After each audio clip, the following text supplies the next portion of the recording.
Bom, ayer nós estava tendo nossa primeira charla de diabetes na Marriott Courtyard e na professor Boyne, que é um experto riba terreno de diabetes, e aduna sua apresentação e a apresentação estava tocando de secreto de diabetes.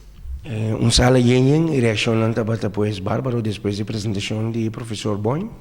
Sim, nós estamos muito contentes com a presença.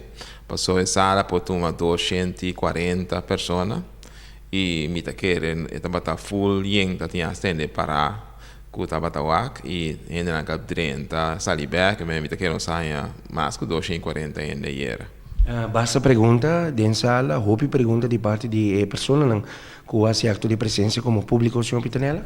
Sim, passou depois da apresentação, estava tendo a oportunidade de fazer pergunta e tem vários gente que fazem pergunta, interessante também, tanto com general de como prevenir e se botinha acaba com cuida bom mês de maleza de suco e também gente a se pergunta para amigo e família que também sofrem de diabetes. Senhor Pitanella, por último, Michael Boyne esse mês, contento com a corrida e informação que agora recebe adiante. Essa aqui é o último dia, também tem mais sessão para todo dia, mas aqui que está crônico. Seguro. Bom, essa aqui é uma vista até promete. Nós temos outra atividade não planeada, para nós temos conscientizar, se nossa tarefa para conscientizar o povo, para sobre a maneira, estava mostrando em apresentação que a quantidade de pessoas que sofrem de diabetes, vai seguir crescendo, mirando a vergrijzing, que está bem, e também a maneira que nós temos de comer. A maneira de comer está assim, uma influência grande. Bota mira que algo ano passado, bueno, estava muito chiquito, por exemplo, com diabetes tipo 2.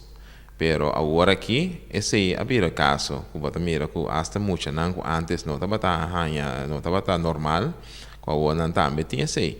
Antes isso significa que nós temos uma tarefa extra de prevenção e educação de povo para lançar, pues, e zorggroep e nesse sentido aí nós temos a tarefa e a meta para mais tanto que é possível para nós conscientizar.